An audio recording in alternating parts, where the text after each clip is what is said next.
Number 5 હવે જોવાનું છે, બરાબર, જેનું નામ છે તત્વોનું આવર્તી વર્ગીકરણ.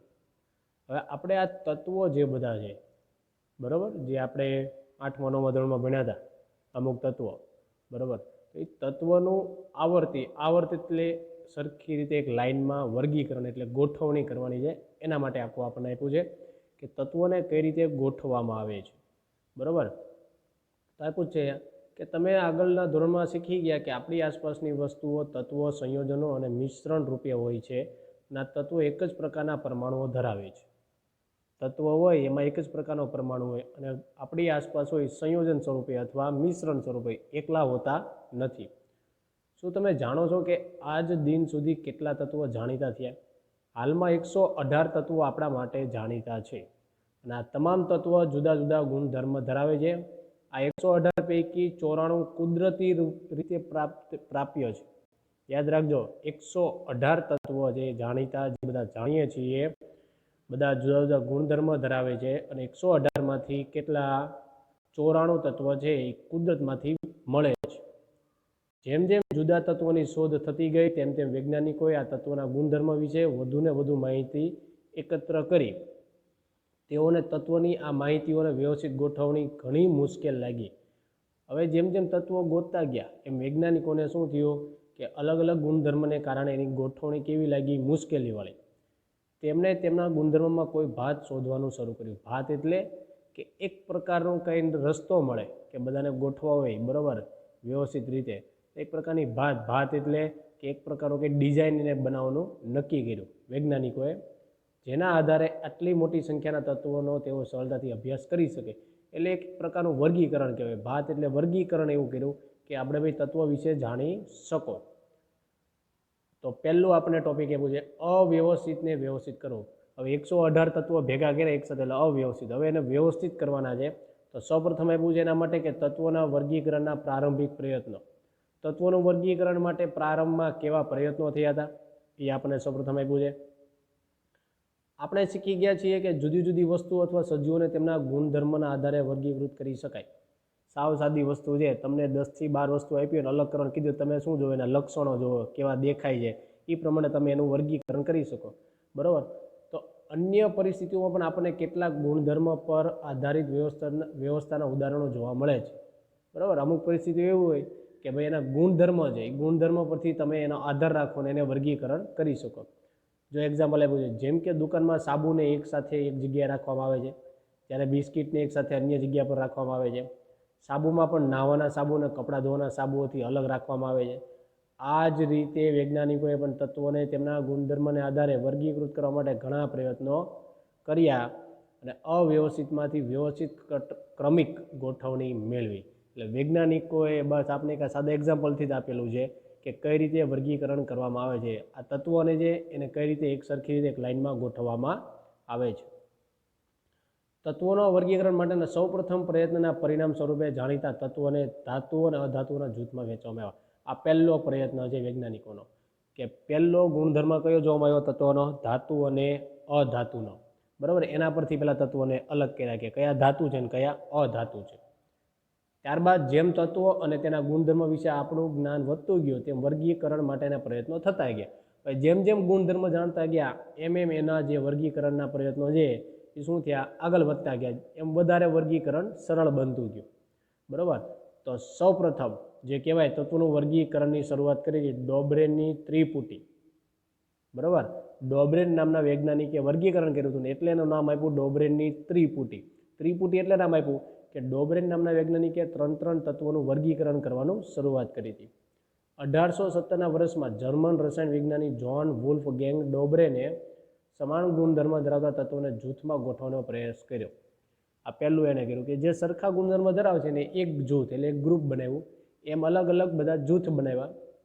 તેમણે 3 તત્વો ધરાવતા કેટલાક જૂથો ઓળખી બતાવ્યા. તેથી તેમને તે જૂથોને ત્રિપુટી કહ્યા, બરાબર. કે કેટલાક જૂથો છે એમાં 3 તત્વો આવતા હતા એવા એને ઓળખાણ કરાવી એટલે એને શું નામ આપ્યું? ત્રિપુટી. કે એક જૂથમાં 3 તત્વો બેસે કે જેના ગુણધર્મ એક સરખા હોય. ડોબ્રેને દર્શાવ્યું કે ત્રિપુટીના 3 તત્વોને તેમના પરમાણ્વીય દળના ચડતા ક્રમમાં ગોઠવવામાં આવે. ડોબરેને શું કર્યું, જે જૂથ બનાવ્યું એમાંય 3 તત્વોને કેવી રીતે ગોઠવા, પરમાણ્વીય ક્રમાંકના ચડતા ક્રમમાં. પરમાણ્વીય દળ એટલે પરમાણુનું દળ, જે આપણે આગળના ધોરણમાં આવી ગયું છે. દરેક પરમાણુનું એક દળ હોય, વજન હોય, બરાબર. તો જો અહીં આપ્યું છે, મધ્યમાં રહેલા તત્વોનું પરમાણ્વીય દળ અન્ય 2 તત્વોના પરમાણ્વીય દળના લગભગ સરેરાશ જેટલું થાય છે. હવે ગોઠવણી કઈ રીતે કરી કે 3 તત્વો ગોઠવાય ને એમાં ઉપરનો પહેલો અને ત્રીજો તત્વ એ બંનેનું સરેરાશ જે મળે ને એ વચ્ચેના તત્વોનું મળે, એ રીતે એને તત્વોની ગોઠવણી કરી અને ચડતા ક્રમમાં ગોઠવા. જો આપ્યું છે ઉદાહરણ તરીકે લિથિયમ, સોડિયમ અને પોટેશિયમ ધરાવતી ત્રિપુટી. જો એક ત્રિપુટી છે કે જે એક જૂથમાં આવે છે, લિથિયમ, સોડિયમ અને પોટેશિયમ, જેના પરમાણ્વીય દળ જો ક્રમશઃ આપ્યા છે 6.9, 23 અને 39. હવે 6.9 અને 39 છે, એનો સરેરાશ લગભગ કેટલો મળે, 23ની નજીક મળે, બરાબર. લિથિયમ અને પોટેશિયમના પરમાણ્વીય દળની સરેરાશ શું છે, સોડિયમના પરમાણ્વીય દળ સાથે તેની તુલના કેવી રીતે કરી શકાય, તો આ જે કર્યું એ રીતે જ, બરાબર, કે સરેરાશ લઈ અને એને શું કરવાનું છે, ગોઠવણી કરવામાં આવે છે. નીચે 3 તત્વોના કેટલાક જૂથો આપેલ છે. આ તત્વોને પરમાણ્વીય દળના ચડતા ક્રમમાં ઉપરથી નીચે તરફ ગોઠવવામાં આવ્યો છે. શું તમે શોધી શકો છો કે આ જૂથો પૈકી કયું ડોબરેનની ત્રિપુટી બનાવે છે, બરાબર. તો આપણે આ જે જૂથ આપ્યું છે એ જૂથ પરથી આપણે કહી શકીએ, બરાબર. અહીં જો સોડિયમ, પોટેશિયમ, આર્સેનિક, બરાબર, calcium, cerium, barium, chlorine, bromine, iodine, આ બધા છે, બરાબર. હવે આની ત્રિપુટી છે, તો ત્રિપુટી કઈ રીતે નક્કી કરવાની, તો આ જે પરમાણ્વીય દળ છે એમાં કયો લેવાનો, ઉપરનો, પહેલો અને ત્રીજો, એનું સરેરાશ કયું મળવું જોઈએ, વચ્ચેનું. સમજ પડી ગઈ. અને એ રીતે એમાંથી આપણે શું નક્કી કરવાનું, ડોબરેનની ત્રિપુટી આપેલી છે, બરાબર. તો અહીં જો આપ્યું છે, તમે શોધી શકશો કે સમૂહ બી તથા સી ડોબરેનની ત્રિપુટી બનાવે. આ બી અને સી ડોબરેન તે સમયે જાણીતા તત્વો માત્ર 3 જ ત્રિપુટી જાણી શક્યા હતા. ડોબરેનની 3 જ ત્રિપુટી જાણીતી થઈ હતી. તેથી ત્રિપુટીમાં વર્ગીકૃત કરવાની આ પદ્ધતિ સફળ ન રહી, કેમ કે બાકીના તત્વો બાકી રહેતા હતા વર્ગીકરણ માટે, એનું વર્ગીકરણ થતું નહોતું. ડોબરેન માત્ર કેટલા 3 ત્રિપુટી પૂરતું જ એને કામ થઈ શક્યું, આગળ વધી શક્યું નહીં. જે આપણને અહીંયા જો ડોબરેનની ત્રિપુટી અહીંયા આપેલી જ છે, તમે જોઈ શકો છો. આખો ભાગ છે ડોબરેનની ત્રિપુટી છે, બરાબર. આટલા જ તત્વોનું વર્ગીકરણ કરી શક્યું ત્રિપુટી સ્વરૂપે. ડોબરેન વિશે આપણને આપેલું છે. જ્હોન વુલ્ફગેન ડોબરેને જર્મનીના મ્યુન્સબર્ગમાં ઔષધીય વિજ્ઞાનનો અભ્યાસ કર્યો અને તે પછી સ્ટ્રેટ્સબર્ગમાં રસાયણશાસ્ત્રનો અભ્યાસ કર્યો. આખરે તેના વિશ્વવિદ્યાલયમાં રસાયણશાસ્ત્ર અને ઔષધીય વિજ્ઞાનના પ્રોફેસર બની ગયા. ડોબરેન જ સૌપ્રથમ પ્લેટિનમનું ઉદ્દીપક તરીકે અવલોકન કર્યું. પ્લેટિનમનું ઉદ્દીપક, પ્લેટિનમ છે ને ઉદ્દીપક તરીકે, બરાબર, જે રાસાયણિક પ્રક્રિયામાં વપરાય છે, તથા તત્વોની સામ્યતા ધરાવતી ત્રિપુટીની શોધ કરી, જેનાથી તત્વોના આવર્ત કોષ્ટકનો વિકાસ થયો. વિકાસ એટલે શરૂઆત થઈ, બરાબર, એનો ઉદ્ભવ થયો. પછી આપ્યું છે ન્યુલેન્ડનો અષ્ટકનો નિયમ, બરાબર.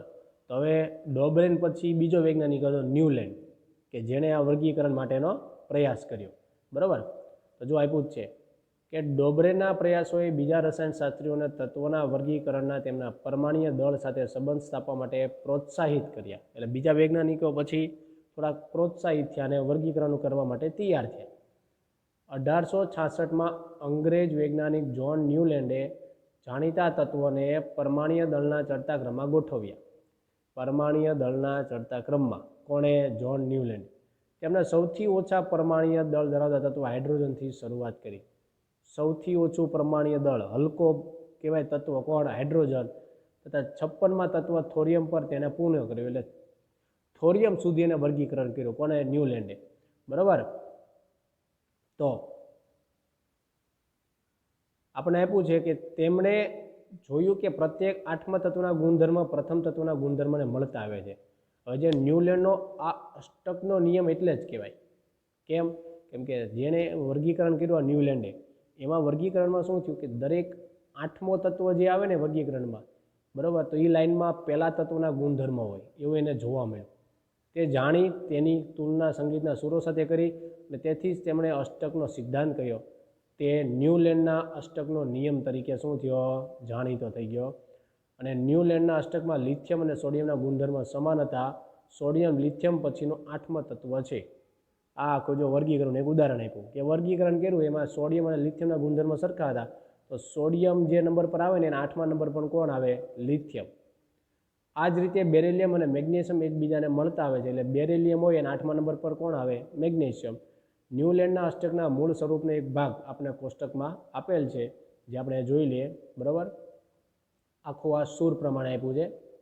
બરાબર, સારે ગમ પ ધ ની. બરાબર, એટલે એને એક સૂર પ્રમાણે લખ્યું કે 7 હરોળ બનાવેલી છે અને 7 હરોળ પ્રમાણે એનું શું કર્યું છે? વર્ગીકરણ કર્યું છે. બરાબર, તો અહીંયા દરેક જો આ તત્વ આપ્યા છે આપણને, આ દરેક તત્વ જે છે એ કઈ રીતે વર્ગીકૃત કર્યા છે? પરમાણ્વીય દળના ચડતા ક્રમમાં. બરાબર, તો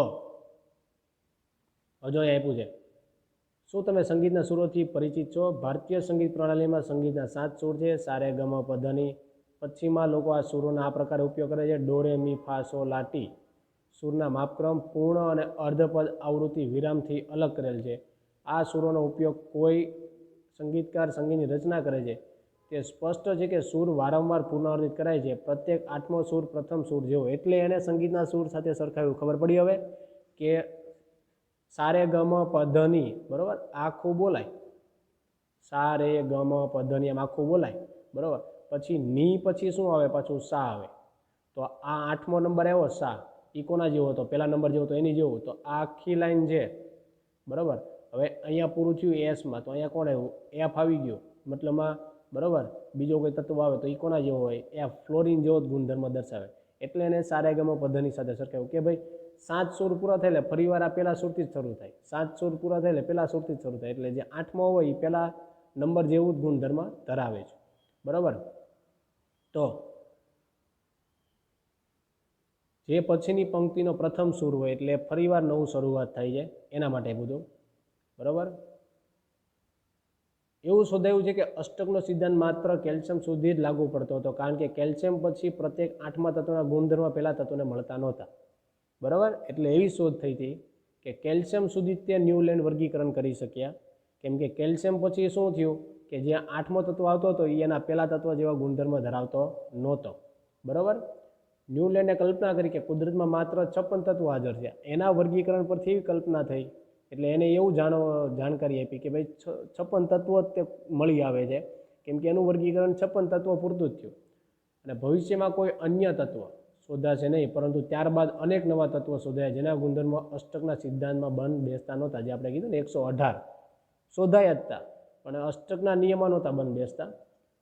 પોતાના કોષ્ટકમાં તત્વોને બંધ બેસાડવા માટે ન્યૂલેન્ડે 2 તત્વોને જૂથમાં રાખી દીધા, પરંતુ કેટલાક અસમાન તત્વોને પણ એક જૂથમાં રાખ્યા. તો શું તમે કોષ્ટકમાં આવા ઉદાહરણ શોધી શકશો? તો આપણે જોઈ શકીએ કે ભાઈ પહેલો તત્વ જે 8મા તત્વને ન મળતો હોય. ધ્યાન આપો કે કોબાલ્ટ અને નિકલ એક જ જૂથમાં છે અને એક સાથે ફ્લોરિન, ક્લોરિન અને બ્રોમિન સાથે હરોળમાં રાખવામાં આવ્યા છે, જેમના ગુણધર્મ આ તત્વ કરતાં કેવા છે? જુદા છે. બરાબર, તો ક્યારેક એવું થયું કે ભાઈ એક જૂથમાં બધા તત્વોના ગુણધર્મ સમાન મળતા નહોતા. બરાબર, તો આયન કે જે કોબાલ્ટ અને નિકલ સાથે ગુણધર્મમાં સમાનતા ધરાવે છે, બરાબર, એ અહીંની વાત થાય છે આ કોષ્ટકની. બરાબર, એ જે આપ્યું છે ને કોષ્ટક, એની વાત થાય છે, જેમાં આપણે અમુક તત્વો છે, બરાબર, આ કોબાલ્ટ અને નિકલ. તો આમાં જોઈએ છે કે કોબાલ્ટ અને નિકલ જે બીજા સાથે ગુણધર્મ સમાન ધરાવતા ન હોય, એના માટે આપેલું છે. બરાબર, કોબાલ્ટ અને નિકલ સાથે ગુણધર્મ સમાનતા ધરાવે છે, તેને આ તત્વથી દૂર રાખવામાં આવ્યું. આમ ન્યૂલેન્ડના અષ્ટકનો સિદ્ધાંત માત્ર હલકા તત્વો માટે જ યોગ્ય ઠર્યો. યોગ્ય ઠર્યો એટલે કે હલકા તત્વો હતા એના માટે જ સાબિત કરી શક્યા, બાકીના જે ભારે તત્વો કહેવાય, બરાબર, એનું પરમાણ્વીય દળ વધારે હોય એના માટે સાબિત કરી શક્યા નહીં. તો આ રીતે, બરાબર, તત્વોનું સામાન્ય વર્ગીકરણ છે. અવ્યવસ્થિત તત્વોનું વ્યવસ્થિત કરવા માટે કોને કોને ફાળો આપ્યો? આપણે સૌપ્રથમ કોને જોયો? ડોબ્રેન અને ન્યૂલેન્ડ. ડોબ્રેનની ત્રિપુટી, બરાબર, અને પછી કયું આપવામાં આવ્યું? ન્યૂલેન્ડનો અષ્ટકનો આવર્તનીય વર્ગીકરણ, જેના માટે આપણે આગળ જોઈ ગયા હતા. બરાબર, કે તત્વોનું તમે કઈ રીતે વર્ગીકરણ કરો એની શરૂઆત આપણે જોઈ ગઈ હતી. 2 વૈજ્ઞાનિકોએ શરૂઆત કરી દીધી હતી. હવે ત્રીજી શરૂઆત છે અવ્યવસ્થિતમાંથી વ્યવસ્થિત કરવું. એમાં જે છે મેન્ડેલિફનું આવર્ત કોષ્ટક આવે છે. તો મેન્ડેલિફ નામના વૈજ્ઞાનિકે પછી શું બનાવ્યું? આવર્ત કોષ્ટક. આવર્ત એટલે સીધી લાઈનો, બધી એક લાઈનમાં બધાને ગોઠવ્યા અને કોષ્ટક તૈયાર કર્યું. એ આવર્ત કોષ્ટક માટે આપ્યું છે. તો ન્યૂલેન્ડના અષ્ટકનો સિદ્ધાંત અસ્વીકાર્ય થયા બાદ, એટલે બીજો વૈજ્ઞાનિક જેને પ્રયત્ન કર્યો હતો ન્યૂલેન્ડ, એ અસ્વીકાર્ય રહ્યો. પણ અનેક વૈજ્ઞાનિકોએ તત્વના ગુણધર્મોનો તેમના પરમાણ્વીય દળ સાથેના સંબંધી ભાત શોધવાનું ચાલુ રાખ્યું. એટલે બાકીના વૈજ્ઞાનિકોએ એનો પ્રયત્ન ચાલુ રાખ્યો હતો વર્ગીકરણ કરવા માટે, બરાબર.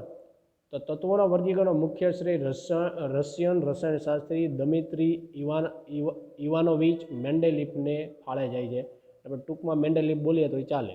મેન્ડેલિફના ફાળે જાય છે તત્વનો વર્ગીકરણનો મુખ્ય શ્રેય, બરાબર. કેમ કે એને બાકીના તત્વો જે કહેવાય ભારે તત્વો હતા, બીજા કોઈ પણ તત્વો હતા, એનું વર્ગીકરણ વ્યવસ્થિત કરીને બતાવ્યું. તત્વોના આવર્ત કોષ્ટકના પ્રારંભિક વિકાસમાં તેમનું યોગદાન મુખ્ય રહ્યું કે જેમાં તત્વોને તેમના મૂળભૂત ગુણધર્મ, પરમાણ્વીય દળ અને રાસાયણિક ગુણધર્મોમાં સામ્યતા આધારે ગોઠવવામાં આવ્યા. એટલે મેન્ડેલિફે વ્યવસ્થિત ગોઠવણી કરી હતી, બરાબર. એ મેન્ડેલિફ વિશે આપણને આપ્યું છે થોડું, બરાબર. મેન્ડેલિફનો જન્મ 8 ફેબ્રુઆરી 1834માં રશિયાના પશ્ચિમી સાઇબિરિયાના ટોબલ્સ્કમાં થયો હતો. તેમની પ્રાથમિક શિક્ષા પછી મેન્ડેલિફે પોતાની માતાના પ્રયાસોને કારણે વિશ્વવિદ્યાલયમાં પ્રવેશ મેળવી શક્યા. પોતાની શોધને તેમને પોતાની માતાને સમર્પિત કરતાં લખ્યું, તેણીએ મને ઉદાહરણ આપી સમજાવ્યું, પ્રેમથી સમજાવ્યું, પોતાના બાકી કાર્ય અને શક્તિનો ઉપયોગ કરી મારી સાથે જુદી જુદી જગ્યાએ પ્રવાસ કર્યો, બરાબર. તેમની જાણતી હતી કે વિજ્ઞાનની મદદથી હિંસા વગર પરંતુ પ્રેમ અને દૃઢતાથી અંધવિશ્વાસ, અસત્ય ધારણાઓ અને ભૂલોને દૂર કરી શકાય છે. જે બધી અંધશ્રદ્ધાઓ વિજ્ઞાનથી દૂર કરી શકો છો. તેમના દ્વારા આપેલ તત્વોની ગોઠવણીને મેન્ડેલિફનું આવર્ત કોષ્ટક કહે છે. આ નામ આપી દીધું મેન્ડેલિફનું આવર્ત કોષ્ટક, બરાબર. આવર્ત કોષ્ટક રસાયણશાસ્ત્રમાં એક જ એવો નિયમ સાબિત થયો છે જેનાથી નવા તત્વોની શોધને પ્રેરણા મળી. આવર્ત કોષ્ટક એક એવું કહેવાય ઉદાહરણ કે જેનાથી નવા તત્વ શું થયા, શોધાયા, જે 56 તત્વ સુધી હતા, બરાબર. તેના માટે જ્યારે મેન્ડેલિફે પોતાના કાર્યની શરૂઆત કરી ત્યારે 63 તત્વો જાણીતા હતા. મેન્ડેલિફે જ્યારે શરૂઆત કરી પ્રયોગની ગોઠવણીની ત્યારે 63 તત્વો હાજર હતા. તેમણે તત્વોના પરમાણ્વીય દળ અને તેમના ભૌતિક તેમજ રાસાયણિક ગુણધર્મો વચ્ચેના સંબંધો તપાસ્યા. પેલા દરેક તત્વોના શું નક્કી કર્યા, પરમાણ્વીય દળ, ભૌતિક ગુણધર્મ અને રાસાયણિક ગુણધર્મ દરેકના જોયા. અને રાસાયણિક ગુણધર્મોની વચ્ચે મેન્ડેલિફે તત્વોના ઓક્સિજન અને હાઇડ્રોજન સાથે બનતા સંયોજનો પર પણ ધ્યાન કેન્દ્રિત કર્યું, બરાબર. આ એક એને ખાસ ધ્યાન આપ્યું કે રાસાયણિક ગુણધર્મોમાં પણ દરેક તત્વ છે એ કોની સાથે, ઓક્સિજન સાથે અને હાઇડ્રોજન સાથે જે સંયોજન બનતા સંયોજન એટલે એની સાથે જોડાય છે, એના પર એને ધ્યાન આપ્યું કે કઈ રીતે જોડાય છે. તેમણે ઓક્સિજન અને હાઇડ્રોજનને પસંદ કર્યા કેમ કે તે અતિ સક્રિય છે. અતિ સક્રિય એટલે કોઈ પણ સાથે જોડાઈ જાય. હાઇડ્રોજન અને ઓક્સિજન અતિ સક્રિય, બરાબર. આ શબ્દ એટલે આપ્યો છે કે કોઈ પણ સાથે પ્રક્રિયા ઝડપથી કરી શકે તથા મોટાભાગના તત્વો સાથે સંયોજનો બનાવે છે. તત્વો દ્વારા બનતા હાઇડ્રાઇડ અને ઓક્સાઇડ, હાઇડ્રોજન જોડાય એટલે હાઇડ્રાઇડ બને, ઓક્સિજન જોડાય એટલે શું બને, ઓક્સાઇડ. એના સૂત્રોને તત્વોના વર્ગીકરણ માટેના મૂળભૂત ગુણધર્મો પૈકીના એક ગુણધર્મ તરીકે ગણવામાં આવ્યું. એટલે પછી જે હાઇડ્રાઇડના ઓક્સાઇડ બનાવે એ સૂત્રને પણ વર્ગીકરણમાં એને લઈ લીધું, બરાબર. ત્યારબાદ તેમણે 63 કાર્ડ લીધા અને પ્રત્યેક કાર્ડ પર એક તત્વના ગુણધર્મો લખ્યા. તેમણે સમાન ગુણધર્મ ધરાવતા તત્વોને અલગ કર્યા અને તે કાર્ડ પર ટાંકણી લગાવીને દિવાલ પર એક સાથે લગાવ્યા. આખું વર્ગીકરણની પ્રક્રિયા બતાવે છે મેન્ડેલિફનું જે આવર્ત કોષ્ટક બન્યું હતું એનું. તેમણે અવલોકન કર્યું કે મોટાભાગના તત્વોને આવર્ત કોષ્ટકમાં સ્થાન મળી ગયું હતું તથા પોતાના પ્રમાણે દળના ચડતા ક્રમમાં તે તત્વો ગોઠવાઈ ગયા હતા, બરાબર. તે પણ અવલોકન કરવામાં આવ્યું કે સમાન ભૌતિક અને રાસાયણિક ગુણધર્મ ધરાવતા જુદા જુદા તત્વો એક નિશ્ચિત વિરામ પછી ફરીથી આવે છે, બરાબર. નિશ્ચિત વિરામ એટલે એક ચોક્કસ અંદર વર્ગીકરણ થઈ જાય એટલે ફરીવાર એનું વર્ગીકરણ એમાં થાય છે. તેને આધારે મેન્ડેલિફે આવર્ત નિયમ બનાવ્યો. આવર્ત નિયમ એટલે એક લાઈન પૂરી થાય પછી બીજી લાઈનમાં જ એનું વર્ગીકરણ કરવામાં આવે, જે દર્શાવે છે કે તત્વોના ગુણધર્મ તેના પરમાણ્વીય દળના આવર્તનીય વિધેય છે. આવર્તનીય વિધેય એટલે એના પર આધાર રાખે છે. મેન્ડેલિફના આવર્ત કોષ્ટકમાં ઊભા સ્તંભ કે જેને શું કહેવાય, સમૂહ, આ યાદ રાખજો ખાસ, બરાબર. આખું એને કોષ્ટક બનાવ્યું ને એમાં ઊભા સમૂહ એટલે ઊભા જે સ્તંભ કહેવાય એ સમૂહ કીધા અને આડી હરોળને શું કીધું, આવર્ત. એટલે આડી લાઈન હોય એને શું નામ આપ્યું, આવર્ત, બરાબર. તેનો સમાવેશ થયેલ છે જે આપણને કોષ્ટકમાં અહીંયા આપેલું છે, જે આપણે જોઈ શકીએ છીએ, બરાબર. તો અહીંયા આપણે જોઈ લઈએ આ બધું શું કહેવાય, આડી લાઈન છે આવર્ત કહેવાય, સમજણ પડી. અને આ બધા શું કહેવાય, સમૂહ કહેવાય, બરાબર. સમૂહ આપણે અત્યારે ગણી શકીએ છીએ કેટલા છે, 1 2 3 4 5 6 7 અને 8 સમૂહ, બરાબર. અને આવર્ત આપણને અહીંયા આપ્યા જ છે, નંબર લખેલા જ છે એ, બરાબર. અહીંથી 1 2 3, 4, 5, 6, બરાબર 6 આવર્તનું વર્ગીકરણ કર્યું છે, બરાબર. આ બધા તત્વોનું વર્ગીકરણ શેના પરથી કર્યું છે? પરમાણ્વીય દળ, રાસાયણિક ગુણધર્મ, ભૌતિક ગુણધર્મ પરથી કરેલું છે, બરાબર. મેન્ડેલિફનું આવર કોષ્ટક 1872માં જર્મન રાસાયણિક સામયિકમાં પ્રકાશિત થયું હતું. સમૂહની ઉપર ઓક્સાઇડ તથા હાઇડ્રાઇડના સૂત્રમાં અંગ્રેજી અક્ષર આર સમૂહના કોઈપણ તત્વને દર્શાવે છે, બરાબર. આર, બરાબર, કોઈપણ તત્વો એનો સમૂહ દર્શાવે છે. સૂત્ર લખવાની ઢબ પર ધ્યાન આપો. ઉદાહરણ તરીકે કાર્બનના હાઇડ્રાઇડ CH4, બરાબર. શું લખ્યું છે? ધ્યાન આપજો. કાર્બનના હાઇડ્રેટ કોણ? CH4, એટલે કાર્બન સાથે હાઇડ્રોજન જોડાયેલી કાર્બનનો હાઇડ્રેટ થઈ ગયો. RH4 તરીકે તથા ઓક્સાઇડ CO2 નું RO2, બરાબર, એટલે જેની સાથે જોડાઈ છે એને આર તરીકે દર્શાવવામાં આવ્યું હતું, બરાબર. એક આખું એક સૂત્રનું એક્ઝામ્પલ આપેલું છે. તો હવે આગળ આપ્યું છે, બરાબર, કે મેન્ડેલિફના આવર કોષ્ટકની ઉપલબ્ધિઓ એટલે કહેવાય હાજરી, બરાબર, અથવા એને કહેવાય એચિવમેન્ટ. શું એને એચિવ કર્યું? આવર કોષ્ટક ગોઠવતી વખતે કેટલાક એવા દાખલા બન્યા કે જેમાં થોડા વધુ પરમાણ્વીય દળ ધરાવતા તત્વને થોડા ઓછા પરમાણ્વીય દળ ધરાવતા તત્વ કરતાં પહેલાં મૂકવું પડ્યું. એટલે શું થયો? ક્રમ ઉલટો કરવામાં આવેલો કે જેથી સમાન ગુણધર્મ ધરાવતા તત્વો એકસાથે ગોઠવી શકાય. જે ચડતા ક્રમમાં હતું ને એમાં થોડોક ફેરફાર કરવામાં આવ્યો, બરાબર. ઉદાહરણ તરીકે આપ્યું જ છે કોષ્ટકમાં કોબાલ્ટ, જેનો પરમાણ્વીય દળ 58.9 છે, નિકલ, જેનો છે 58.7 કરતાં પહેલાં દેખાયું. બાકી પહેલાં કોણ હોય? 58.7 મૂકવામાં આવે અને 58 પોઈન્ટ ક્યાં આવે? નીચે આવે, ચડતા ક્રમમાં ગોઠવેલું હોય તો, બરાબર. પણ અહીંયા શું કર્યું? કોબાલ્ટ પહેલાં મૂક્યું અને નિકલ ક્યાં મૂક્યું? પછી, બરાબર. અન્ય એક વિસંગતતા શોધી શકો છો. એટલે આ રીતે જ બીજું એક અંદર કોષ્ટકમાંથી ગોતી શકાય કે પરમાણ્વીય દળ વધારો એ ઉપર છે અને ઓછું હોય એની નીચે રાખ્યું, કે ક્રમ ફેરવવો પડ્યો. કોને કારણે? ગુણધર્મને કારણે. એટલે એક સરખા ગુણધર્મવાળા તત્વો એક ગ્રુપમાં બેસી શકે. વધુમાં મેન્ડેલિફને પોતાના આવર કોષ્ટકમાં કેટલાક સ્થાન ખાલી છોડવા પડ્યા. અમુક એવા સ્થાન હતા જ્યાં કોઈ તત્વ બંધ બેસતું જ નહોતું, બરાબર. આપણે જોઈ લઈએ, હું તમને કોષ્ટકમાં બતાવી દઉં, બરાબર. આ રહ્યું, આ સ્થાન ખાલી છે. કેમ કે ત્યાં કોઈ તત્વ બંધ જ નહોતું બેસતું, એટલે એ સ્થાન એને શું કર્યું? ખાલી છોડવા પડ્યા હતા, બરાબર. તો આ ખાલી સ્થાને મર્યાદાના રૂપમાં જોવાના બદલે મેન્ડેલિફે નિડરતાપૂર્વક એવા તત્વોના અસ્તિત્વની આગાહી કરી કે જે તમે શોધાયા નહોતા, બરાબર. એટલે સ્થાને મર્યાદાના રૂપમાં, એટલે ભાઈ મેન્ડેલિફે એવું ન કીધું કે ભાઈ આ સ્થાનથી ખાલી જ રહી છે, અહીંયા કોઈ તત્વ આવશે નહીં. એને શું કર્યું? નિડરતાપૂર્વક, બરાબર, એવું સાબિત કરી બતાવ્યું કે ભાઈ આ જે ખાલી જગ્યા છે ને એને ભવિષ્યમાં કોઈ તત્વ શોધા છે કે જે આ સ્થાનમાં બંધ બેસશે, બરાબર. મેન્ડેલિફે તેમનું નામકરણ તે જ સમૂહના તેનાથી પહેલાં આવતા તત્વોના નામમાં સંસ્કૃત શબ્દ એકાપૂર્વક લગાવીને કર્યું. જો અહીંયા આપ્યું છે, ઉદાહરણ તરીકે પછી શોધાયેલ સ્કેન્ડિયમ, ગેલિયમ અને જર્મેનિયમના ગુણધર્મ ક્રમશઃ એકા બોરોન, એકા એલ્યુમિનિયમ, બરાબર. આ એકાથી શબ્દ એના માટે એટલે લખ્યો, બરાબર, કે એના સમૂહ તેનાથી પહેલાં આવતા તત્વોના નામમાં સંસ્કૃત શબ્દ, એટલે જે પહેલાં તત્વો આવે ને એમાં એક પહેલો સંસ્કૃત શબ્દ લગાવ્યો કયો? એકા, બરાબર. એટલે શું આપ્યું છે કે પછી જે આ તત્વો શોધાયા છે 3, બરાબર, એ ક્રમશઃ એકા બોરોન અને એકા એલ્યુમિનિયમ અને એકા સિલિકોન જેવા જ હતા. તો મેન્ડેલિફ દ્વારા આગાહી કરાયેલ એકા એલ્યુમિનિયમ તથા પછીથી શોધાયેલ અને એકા એલ્યુમિનિયમનું સ્થાન મેળવેલ ગેલિયમના ગુણધર્મની, બરાબર, કોષ્ટકમાં અહીંયા દર્શાવેલ છે, બરાબર. એટલે શું કર્યું એને? કે આ જે નામકરણ હતું એકા એલ્યુમિનિયમ, એમાં તે કોને ગોઠવવામાં આવ્યા? ગેલિયમને. બંનેના ગુણધર્મ થોડાક શું થાય છે? સરખા મળતા આવે છે, બરાબર. તો તે મેન્ડેલિફના આવર કોષ્ટકની સત્યતા તથા ઉપયોગિતાનો સબળ પુરાવો પૂરો પાડે છે. તેનાથી વિશેષ મેન્ડેલિફની અભિધારણાની અસાધારણ સફળતા એ હતી કે રસાયણશાસ્ત્રીઓએ તેમના આવર કોષ્ટકનો માત્ર સ્વીકાર જ ન કર્યો, પરંતુ તે ખ્યાલ કે જેના પર તે ધારણા આધારિત તેમને સર્જનહાર માન્યા, બરાબર. કે તેને જે આ બધી સાબિતી આપી અને એને એવું સર્જનહાર કીધા કે આ જે છે કોષ્ટક તત્વનું વર્ગીકરણ, એનું સર્જન મેન્ડેલિફે કરી બતાવ્યું.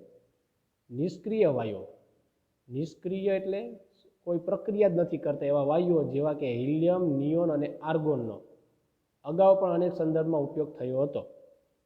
આ વાયુઓની શોધ ઘણી મોડી થઈ કારણ કે તે નિષ્ક્રિય હતા, બરાબર.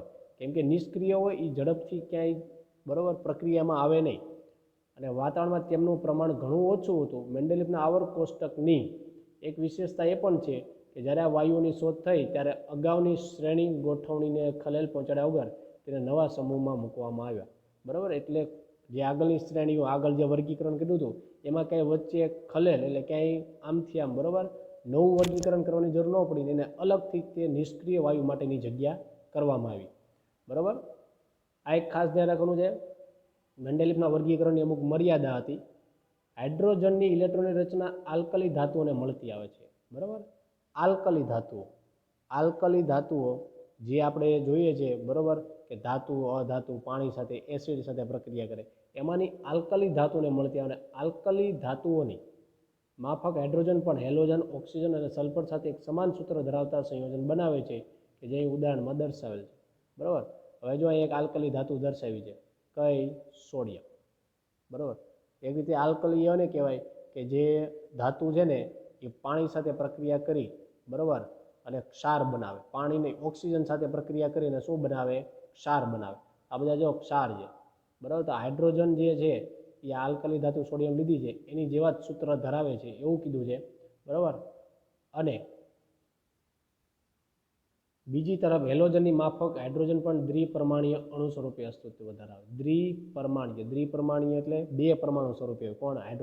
હાઇડ્રોજન કોઈ દિવસ ખાલી H સ્વરૂપે ન હોય, હંમેશા કેવા સ્વરૂપે હોય?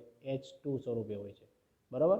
તેમજ તે ધાતુઓ અને અધાતુઓ સાથે સંયોજન સહસંયોજક સંયોજનો બનાવે. સહસંયોજક સંયોજન એટલે એની સાથે સહસંયોજક બંધથી જોડાય અને સંયોજનો બનાવે છે, બરાબર. હાઇડ્રોજનની આલ્કલી ધાતુ અને હેલોજન પરિવાર સાથેની સમાનતાને જોતા તેને મેન્ડેલિફના આવર્ત કોષ્ટકમાં યોગ્ય સ્થાન પર મૂકો. હાઇડ્રોજનને કયા સમૂહના આવર્તમાં રાખવું જોઈએ, બરાબર. તો અહીંયા જો એનું આપ્યું જ છે આપણને. ચોક્કસપણે આવર્ત કોષ્ટકમાં હાઇડ્રોજનને નિશ્ચિત સ્થાન આપી શકાય નહીં. આ મેન્ડેલિફના આવર્ત કોષ્ટકની પ્રથમ મર્યાદા હતી. આ પહેલી મર્યાદા, હાઇડ્રોજનને કે ચોક્કસ જગ્યા મળી નહીં. તે પોતાના આવર્ત કોષ્ટકમાં હાઇડ્રોજનને યોગ્ય સ્થાન આપી ન શક્યા. મેન્ડેલિફે તત્વોના આવર્તી વર્ગીકરણ આપ્યા બાદ લાંબા સમય પછી સમસ્થાનિકો શોધ્યા. સમસ્થાનિકો એટલે કોઈ પણ તત્વો હોય ને એના અલગ અલગ રૂપ હોય, એના સમસ્થાનિકો કહેવાય. ચાલો આપણે યાદ કરીએ કે કોઈ પણ તત્વોના સમસ્થાનિકોના રાસાયણિક ગુણધર્મો સમાન હોય છે, પરંતુ તેના પરમાણ્વીય દળ કેવા હોય? જુદા જુદા. આ સમસ્થાનિકો કહેવાય, બરાબર. ફરીવાર શું હોય? રાસાયણિક ગુણધર્મ સમાન હોય પણ પરમાણ્વીય દળ કેવા હોય? અલગ. હાઇડ્રોજન હોય તો એની જેવા બીજા હાઇડ્રોજન પરમાણુ હોય, એના રાસાયણિક ગુણધર્મ સરખા હોય અને એના પરમાણ્વીય દળ કેવા હોય? અલગ અલગ હોય છે, બરાબર. તો જો અહીં આપ્યું જ છે. ક્લોરીનના સમસ્થાનિકો આપ્યા છે Cl35 ને Cl37. તેમના પરમાણ્વીય દળ જુદા જુદા હોવાથી શું તમે તેઓને અલગ અલગ જૂથમાં મૂકશો? અથવા તેમના રાસાયણિક ગુણધર્મ સમાન હોવાથી તમે તેમને એક જ સ્થાન પર રાખશો, બરાબર. તેના માટે આપ્યું છે. આમ બધા તત્વોના સમસ્થાનિકો મેન્ડેલિફના આવર્ત નિયમ માટે પડકાર હતો. એટલે સમસ્થાનિકોથી એક પ્રકારે એની શું હતી? મર્યાદા હતી, બરાબર. બીજી સમસ્યા એ પણ હતી કે એક તત્વથી બીજા તત્વ તરફ આગળ વધતા પરમાણ્વીય દળ નિયમિત રૂપથી વધતા ન હતા. કેમ કે વચ્ચે વચ્ચે આપણે આગળ આવી ગયું હતું ને કે અમુક પરમાણ્વીય દળને લીધે તત્વોની જગ્યા બદલવી પડતી હતી. આથી ત્યાં અનુમાન લગાવવું મુશ્કેલ થઈ ગયું હતું કે બે તત્વો વચ્ચે કેટલાક તત્વો શોધી શકાય છે, વિશેષ રૂપે જ્યારે આપણે ભારે તત્વોનો વિચાર કરી છીએ ત્યારે, બરાબર. કે બે તત્વો વચ્ચે કોઈ બીજો તત્વ પણ શોધાય કે ભાઈ કોઈ ભારે તત્વ હોય પણ ત્યાં બંધ બેસી શકે, કે નવો તત્વ શોધાયેલો હોય તો. આ બધી શું થઈ કે મેન્ડેલિફના મર્યાદાઓ, આવર્ત કોષ્ટકની અમુક મર્યાદાઓ હતી, પણ એનું જે આવર્ત કોષ્ટક હતું એ કેવું હતું? સાબિત થઈ શક્યું હતું. ઓકે. તો આ રીતે વિદ્યાર્થી મિત્રો વિડીયોની તૈયારી કરવી, બરાબર. અને દરેક ટોપિક, બરાબર, તે ટોપિક આપણને આપેલો છે અત્યારે અવ્યવસ્થિતમાંથી વ્યવસ્થિત કરવું આધુનિક આવર્ત કોષ્ટક, બરાબર. જે અવ્યવસ્થિત છે જેને આપણે વ્યવસ્થિત કરવાનું છે એવું આપણે આધુનિક આવર્ત કોષ્ટક હવે બનાવવાનું છે, બરાબર.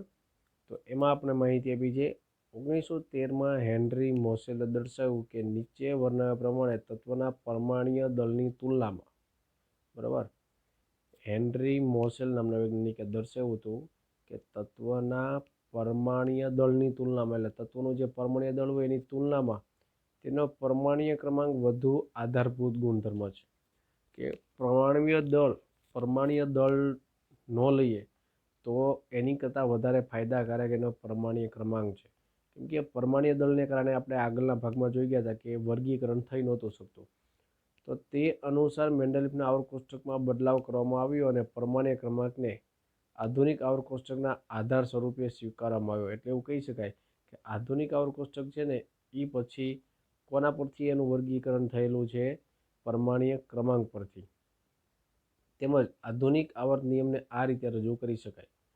તત્વના ગુણધર્મો તેમના પરમાણ્વીય ક્રમાંકના આવર્ત નિયમ વિધેય છે. કે તત્વના ગુણધર્મ એ પરમાણ્વીય ક્રમાંકના આવર્તનીય વિધેય. આવર્તનીય એટલે જે પ્રમાણે આવર્ત એટલે જે આપણે લાઇનમાં ગોઠવીએ છીએ એ લાઇનમાં ગોઠવવાનો એનો મુખ્ય હેતુ છે એ કોણ છે? તત્વનો પરમાણ્વીય ક્રમાંક. અને તત્વના પરમાણ્વીય ક્રમાંક છે એ કોના ઉપર આધાર રાખે? તત્વના ગુણધર્મ પર. એટલે આખો એનો આ નિયમ આપેલો છે. બરાબર. પછી એવું છે, ચાલો આપણે યાદ કરીએ કે પરમાણ્વીય ક્રમાંક આપણને પરમાણુના કેન્દ્રમાં રહેલા પ્રોટોનની સંખ્યા આપે છે.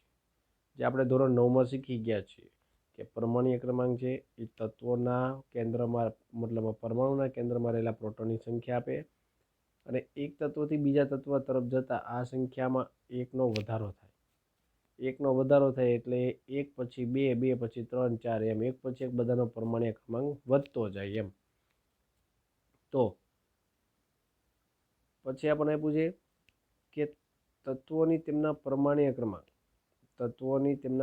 ક્રમાંક ઝેડના ચડતા ક્રમમાં ગોઠવણ આપણને આધુનિક આવર્ત કોષ્ટક તરીકે ઓળખાતા વર્ગીકરણ તરફ દોરી જાય. તત્વોનો પરમાણ્વીય ક્રમાંક છે ને કયા નામથી ઓળખાય? ઝેડ તરીકે. અને ચડતા ક્રમમાં ગોઠવવાનો છે. બરાબર. એટલે આપણને આધુનિક આવર્ત કોષ્ટક છે એ બનતું હોય એવું થોડુંક ધ્યાનમાં આવે. જ્યારે તત્વોને પરમાણ્વીય ક્રમાંકના ચડતા ક્રમમાં ગોઠવી શકાયા ત્યારે તત્વોના ગુણધર્મોની આગાહી વધુ ચોકસાઈપૂર્વક થઈ શકે. પરમાણ્વીય ક્રમાંક ઉપરથી આપણે ગોઠવણી કરી એટલે તત્વોના ગુણધર્મની આગાહી. બરાબર. આગાહી એટલે જે આપણે ભવિષ્યવાણી કહી શકીએ છીએ તે ચોકસાઈપૂર્વક થઈ શકે. એટલે ચોક્કસ એની આગાહી આપણે કરી શકીએ છીએ. બરાબર. પછી આપણે ક્યાંય સામાન્ય પ્રવૃત્તિ એવી છે 5.3. બરાબર. જે આપણે કોષ્ટક પરથી કરી શકીએ છીએ. જે કોષ્ટક આપણે અહીંયા આપેલું છે. બરાબર. તો અહીં આપણે આ કોષ્ટક જે છે, બરાબર, તમે ચોપડીમાં જોઈ શકો છો. જે ચોપડીમાં ગોઠવણ આપી છે કે ઊભા સમૂહ છે અને આડી શું છે? આવર્ત. બરાબર. 7 આવર્ત આપ્યા છે અને ટોટલ કેટલા સમૂહ આપ્યા છે? 18 સમૂહ છે. બરાબર. અહીંયા સુધી આ 18 સમૂહ સુધી છે. બરાબર. અને અહીંયા નીચે આ શું આપ્યા છે? આવર્ત 1 થી 7. બરાબર. એ પ્રમાણે તમે આધુનિક આવર્ત કોષ્ટકની ચોપડીમાં જોઈ શકો છો. આપણે જોઈ શકીએ છીએ કે તેમ આધુનિક આવર્ત કોષ્ટકમાં મેન્ડેલિફની ત્રણેય મર્યાદાઓનો સુધારો કરવામાં આવ્યો છે. બરાબર. મેન્ડેલિફની જે મર્યાદાઓ હતી આગળ આપણે આવી ગઈ હતી, ત્રણેય આધુનિક આવર્ત કોષ્ટકમાં સુધારો થઈ ગયો. આધુનિક આવર્ત કોષ્ટકમાં તત્વનું સ્થાન કઈ બાબત પર આધારિત છે તે જાણ્યા બાદ આપણે હાઇડ્રોજનના વિસંગત સ્થાનની ચર્ચા કરીશું. કે હાઇડ્રોજન છે, બરાબર, એનું ચોક્કસ સ્થાન છે એના વિશે આપણે આગળ ચર્ચા કરીશું. બરાબર. હવે એવું છે આધુનિક આવર્ત કોષ્ટકમાં તત્વોનું સ્થાન. આધુનિક આવર્ત કોષ્ટકમાં 18 ઊભા સ્તંભ કે જેને સમૂહ કહેવાય, મેં હમણાં તમને બતાવ્યા. બરાબર. 18 ઊભા સ્તંભ જેને સમૂહ કહેવાય અને 7 આડી હરોળ જેને આવર્ત કહેવાય. યાદ રાખજો, સમૂહ અને આવર્ત તેનો સમાવેશ થાય છે. ચાલો આપણે જોઈએ કે સમૂહ અથવા આવર્તમાં કોઈ તત્વનું સ્થાન કેવી રીતે નક્કી કરવામાં આવે છે. બરાબર. તમે જોશો કે તમામ તત્વો સંયોજકના ઇલેક્ટ્રોનની સમાન સંખ્યા ધરાવે છે. તેવી જ રીતે જોશો કે કોઈ એક જ સમૂહમાં રહેલા તત્વોના સંયોજકતા ઇલેક્ટ્રોનની સંખ્યા સમાન હોય છે. બરાબર. તમામ તત્વો સંયોજકના ઇલેક્ટ્રોનની સમાન સંખ્યા ધરાવે એટલે જે કોઈ પણ તત્વ છે, બરાબર, એની બાહ્યતમ કક્ષામાં જે ઇલેક્ટ્રોન હોય એની સંખ્યા એક સરખી હોય. એક્ઝામ્પલ તરીકે કોઈ એક સમૂહ હોય, બરાબર, આપણે અહીંયા કોષ્ટકમાં જોઈ લઈએ આધુનિક આવર્ત કોષ્ટકમાં આ જેટલા છે પહેલા નંબરના સમૂહમાં, બરાબર, તો દરેકના તત્વની બાહ્યતમ કક્ષામાં જે સંયોજકતા ઇલેક્ટ્રોન, સંયોજકતા એટલે ખબર પડે ને કે જે કક્ષા અધૂરી હોય, તો દરેકની સંયોજકતા કક્ષાના ઇલેક્ટ્રોન કેવા છે? એક ઇલેક્ટ્રોનની સંખ્યા કેવી છે? એક સમાન જ. બરાબર. તમને એક્ઝામ્પલ પણ આપ્યું છે. ઉદાહરણ તરીકે ફ્લોરિન, ક્લોરિન કે જે 17માં સમૂહ છે. ફ્લોરિન અને ક્લોરિનની બાહ્યતમ કક્ષામાં કેટલા ઇલેક્ટ્રોન હોય છે? તેથી આપણે કહી શકીએ કે આધુનિક આવર્ત કોષ્ટકમાં રહેલા સમૂહ બાહ્યતમ કક્ષાની સમાન ઇલેક્ટ્રોનની રચના દર્શાવે છે. જ્યારે બીજી તરફ જો આપણે સમૂહમાં નીચે તરફ જઈએ તો કક્ષાની સંખ્યા વધતી જાય. બરાબર.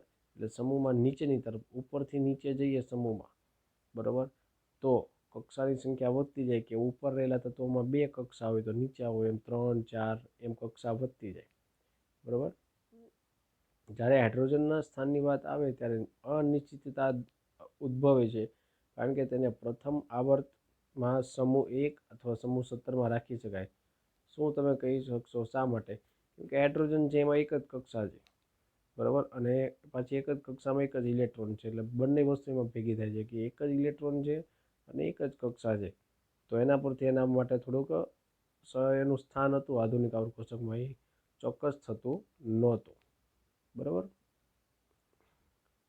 તમે જોશો કે આ તત્વો સમાન સંખ્યામાં સંયોજકતા ઇલેક્ટ્રોન ધરાવતા નથી, પરંતુ તેઓ સમાન સંખ્યામાં કક્ષાઓ ધરાવે છે. જે આપણને અહીંયા પ્રશ્ન આપ્યો છે એના માટે આપ્યું છે. જો તમે આવર્ત કોષ્ટકમાં લાંબા સ્વરૂપે જોશો તો ખ્યાલ આવશે કે આ lithium, beryllium, boron, carbon, nitrogen, oxygen, fluorine, neon બીજા આવર્તના તત્વો છે તેની ઇલેક્ટ્રોન રચના લખો. શું બધા તત્વો પણ સમાન સંખ્યાના સંયોજકતા ધરાવે છે? શું તેઓ સમાન સંખ્યાની કક્ષાઓ ધરાવે છે? બરાબર. આપણે એવું કીધું છે કે આ જે બધા તત્વો છે બીજા આવર્તના તત્વો છે, એમ કીધું કે બધામાં સંયોજકતા ઇલેક્ટ્રોન એક સરખા છે, કક્ષાઓ એક સરખી છે, બરાબર. તો એના માટેના પણ અહીંયા નીચે જવાબ આપ્યો છે. તમે જોશો કે આ દરેક તત્વો છે, બરાબર, એમાં સમાન સંખ્યામાં સંયોજકતા ઇલેક્ટ્રોન નથી, પરંતુ એવું સમાન સંખ્યામાં કક્ષાઓ ધરાવે છે. બધામાં એક સરખી કક્ષા છે, બરાબર. તમે તે પણ અવલોકન કરો કે આવર્તમાં ડાબીથી જમણી તરફ જતા જો પરમાણ્વીય ક્રમાંકમાં એકનો વધારો થાય તો સંયોજકતા કક્ષાના ઇલેક્ટ્રોનમાં પણ એકનો વધારો થાય. પરમાણ્વીય ક્રમાંક વધે એમ સંયોજકતા કક્ષા પણ વધે છે. અથવા આપણે કહી શકીએ કે સમાન સંખ્યામાં ભરાયેલી કક્ષાઓ ધરાવતા જુદા જુદા તત્વોના પરમાણુ એક જ આવર્તમાં મૂકવામાં આવેલા છે, બરાબર. સમાન સંખ્યામાં ભરાયેલી કક્ષાઓ, એક સરખી સંખ્યામાં કક્ષાઓ ભરાતી હોય તો જુદા જુદા તત્વોના પરમાણુ એક જ આવર્તમાં, જુદા જુદા તત્વોના જે પરમાણુ એક સાથે જ એક આવર્તમાં આવી જાય, એટલે એક વ્યવસ્થિત ગોઠવણી થઈ જાય છે. એટલે આધુનિક આવર્ત કોષ્ટક છે એનું ફરીવાર ગોઠવણી કરવામાં આવે છે, બરાબર. આ જે દરેક તત્વો છે એ આધુનિક આવર્ત કોષ્ટકના ત્રીજા આવર્તમાં રહેલા છે. તેથી આ તત્વોના પરમાણુ ઇલેક્ટ્રોન કે, એલ અને એમ કક્ષામાં ભરેલા છે, અને આ તત્વોની ઇલેક્ટ્રોન રચના લખો અને ઉપરોક્ત વિધાનની ચકાસણી કરો તો દરેક આવર્ત નવી ભરાયેલી ઇલેક્ટ્રોન કક્ષા બનાવે છે, બરાબર. દરેક આવર્ત એટલે જે આપણે આગળ આવર્ત જોયા હતા ને, બરાબર, 7 આવર્ત, એ નવી ભરાયેલી ઇલેક્ટ્રોન કક્ષા બનાવે છે. પહેલા, બીજા, ત્રીજા અને ચોથા આવર્તમાં કેટલા તત્વો છે, બરાબર. જુદી જુદી કક્ષામાં ઇલેક્ટ્રોન કેવી રીતે ભરાય છે તેના આધારે આપણે આવર્તમાં તત્વોની સંખ્યા સમજાવી શકીએ છીએ, બરાબર. હવે કેટલા તત્વો છે એ કઈ રીતે નક્કી થાય તો હવે આપણને આપેલું છે કે જુદી જુદી કક્ષાઓમાં ઇલેક્ટ્રોન કેવી રીતે ભરાય છે તેને આધારે આપણે તત્વોની સંખ્યા નક્કી કરી શકીએ.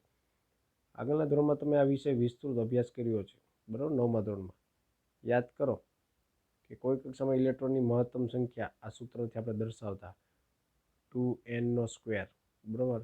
જે n છે એ શું કહેતા? કેન્દ્રથી આપેલ કક્ષાનો ક્રમ, બરાબર. n એટલે કક્ષાનો ક્રમ લખતા અને પછી આપણે એની ગણતરી કરતા. 9મા ધોરણમાં આવી ગયું. જો આપ્યું છે ઉદાહરણ તરીકે કે કક્ષા હોય તો nની જગ્યાએ શું લખતા? 1, l હોય તો 2, m હોય તો 3, બરાબર. તો જુઓ કે કક્ષામાં કેટલા? 2 ઇલેક્ટ્રોન. કેમ કે nની જગ્યાએ 1 મૂકો એટલે એનો ગણતરી કરીએ જવાબ કેટલો આવે? 2. તો કે કક્ષામાં કેટલા ઇલેક્ટ્રોન આવે? 2 ઇલેક્ટ્રોન, બરાબર. એવી જ રીતે એલ કક્ષા, એમાં આપણે nની જગ્યાએ 2 મૂકવાનું. કેમ કે બીજા નંબરની કક્ષા લેવાની છે, તો એનો જવાબ 2² એટલે 4, 4 દુ 8 એટલે 8 તત્વો આવે. તો આ રીતે ગણતરી કરીએ તો કે કક્ષામાં 2, એલમાં 8, એમમાં કેટલા આવે? 18. પણ અહીં આપ્યું છે પરંતુ બાહ્યતમ કક્ષામાં માત્ર 8 ઇલેક્ટ્રોન હોય છે, તેથી ત્રીજા આવર્તમાં પણ માત્ર 8 તત્વો જ છે, બરાબર. બાહ્યતમ કક્ષામાં 8 ઇલેક્ટ્રોન છે એટલે ત્રીજા આવર્તમાં કેટલા આવે?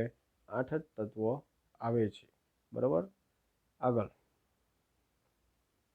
આવર્ત કોષ્ટકમાં તત્વનું સ્થાન તેની રાસાયણિક ક્રિયાશીલતા વિશે માહિતી આપે છે, બરાબર. રાસાયણિક ક્રિયાશીલતા વિશે માહિતી એટલે રાસાયણિક પ્રક્રિયા વિશે. આવર્ત કોષ્ટકમાં તત્વો જ્યાં ગોઠવેલા એના પછી તમને રાસાયણિક પ્રક્રિયા પણ ખબર પડે. તમે શીખી ગયા છો તે મુજબ સંયોજક ઇલેક્ટ્રોન તત્વ દ્વારા બનતા બંધના પ્રકાર સંખ્યા નક્કી કરે છે, બરાબર. સંયોજકતા ઇલેક્ટ્રોન યાદ રાખજો. સંયોજકતા ઇલેક્ટ્રોન એટલે એક પરમાણુની બાહ્યતમ કક્ષામાં રહેલા ઇલેક્ટ્રોન બીજા પરમાણુની બાહ્યતમ કક્ષામાં રહેલા ઇલેક્ટ્રોન સાથે જોડાય એ સંયોજકતા ઇલેક્ટ્રોન.